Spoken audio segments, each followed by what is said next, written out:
kabajamtoota qopheessitoota qophii dhaddacha jaalalaa. Qophiin teessan haalaan bareedduudha.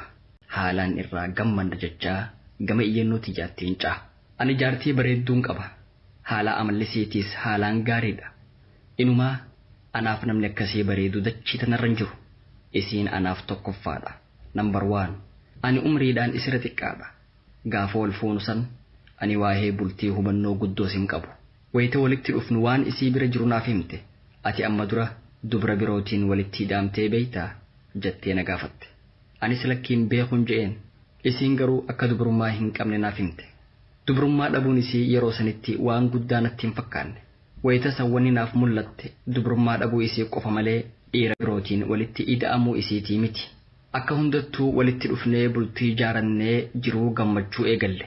Eega nikaaha godhannee bultii eegalleen booda jaalalti teenya haalaan dabalte. Anis haalaan isii jaaladha. Isiin hangaan isii jaaladhu caalaan na jaalatti. Turtii waggoota muraasaa booda dubbiin naaf galaa dhufte. Dubrummaa dhabuu jechuun maal jechuu akka taate amma naaf galte.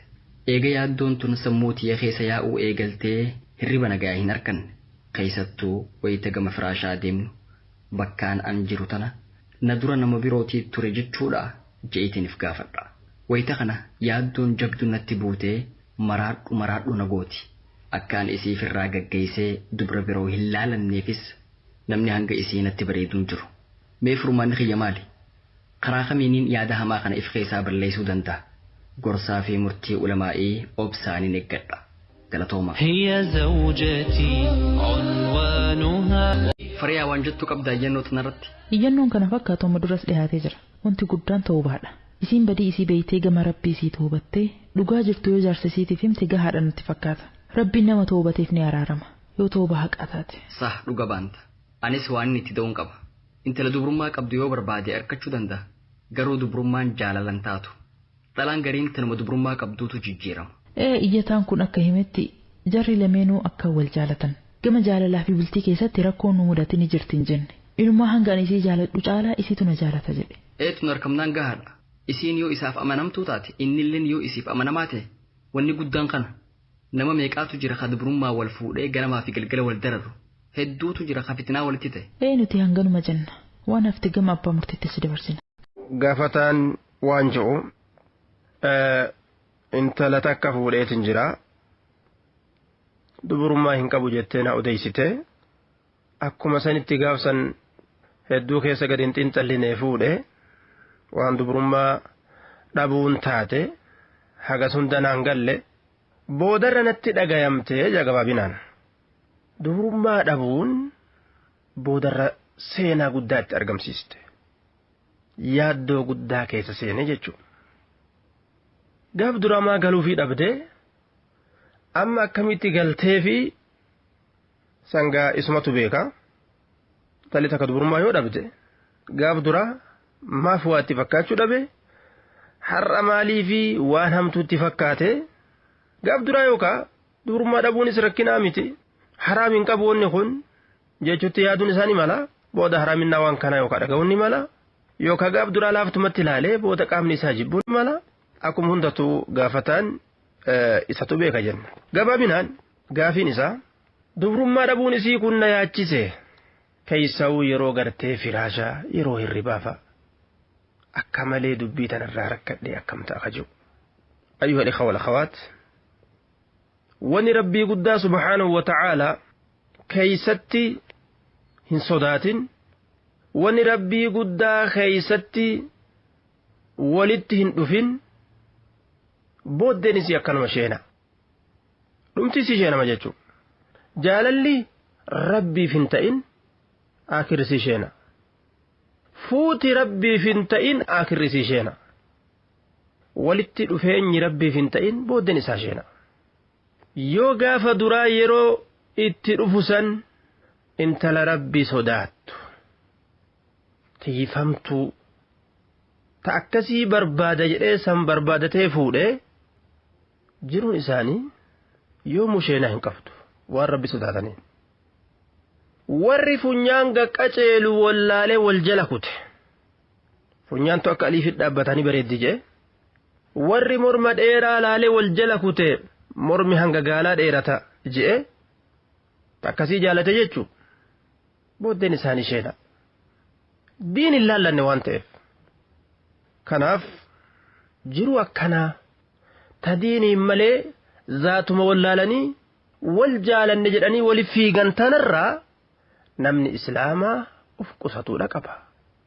فاظفر بذات الدين تربت يداك انت لديني قبض سن ملكاوي سن برباددو يو سن انتين حركي كي لفتها متن تجي رسول عليه الصلاة والسلام نبين كينيا انت لديني تنوك جيلت قبابنا وانجنو بوليسا كينيا خنان يو جارتين تيتون جارتي توبة نصوحة توبة قل akkasii ta'uu beeyte ati waliin jiraatuun si falaali waliin jiraatuun si falaali yoo tawbaa qulqullii tawbatte tawbatuu isii si ibsite irratti sheenawu yaaddawu waan hamtuu dabarsite san waan hamtuu dabarse jettee quba irratti uf nyaachuu isii irraa beeyte tawbatan nasuhaan isirraa argamte tawbaan qulqulliin jechuu akkasitti beeyta ajnabii baqachuu nyaapha yookaan nama dhiiraa ka aanaa isiin ta'in yookaan ka isii fuudhuu danda'u silaa osoo ati hin jirre warroota akkasirraa baqachuu haasawaa isaanii jalaa baqachuu isaanii walitti laaqamurraa baqachuu qaama ofii ajnabirraa dhoyfachuu kana yoo irraa garte intalli tawbaa qulqullii tawbate jechuudha beeytaa yatuubu Allahu calaa man taab yoo tawbatte rabbiin nama gama isaa deebee irraa qeebala.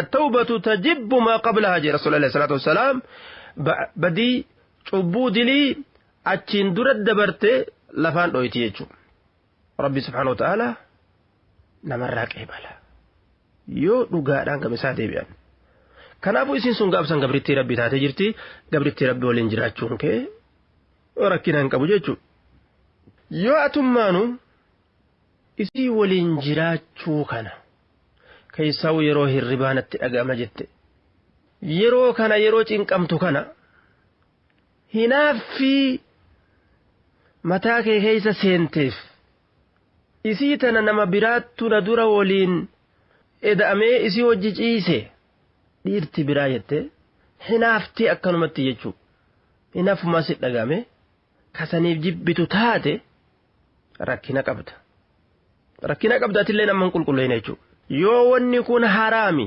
shari'aa rabbiitu haraam godhe akkamitti girdoo rabbii ta cabde tanaan duratti cabde intala girdoo rabbii cabsite waliin akkamitti ciisa jechaa yoon kasi yaachisu taate amantii si keessa jira islaaminaa si keessa jira sirrii jirta jechuudhaaf kana naam yoo ta rabbii kan si yaachisin taate ta rabbii si yaachistu si agaltu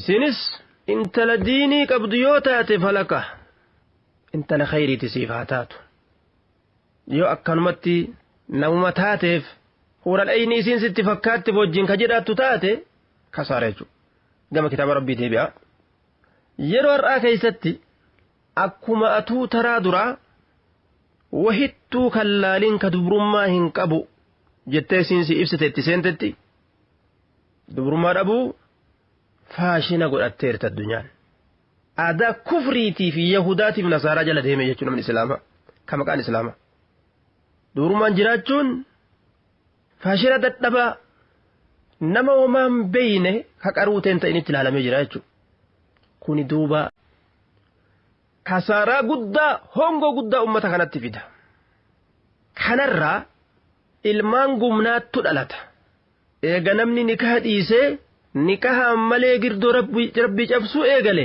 ilmaan zinaadhaa ta gumnaattu lafa guuta ilmaan zinaa ogguu lafa guutte hawaasni hawaasa ijoollee zinaadhaa yoo ta'e rahmatan lafarra dhabama rahmanni yoo lafarra dhabame wal ajjeesuu fi wal jibbutti namni garagala wal ajjeesuu heddummeeysinaan wal jibbuu heddummeeysinaan halaakni rabbirraa bu'e halaakni ogguu rabbirraa bu'e kasaaraan ummata qabatte naam gaafii lameessitu dabarra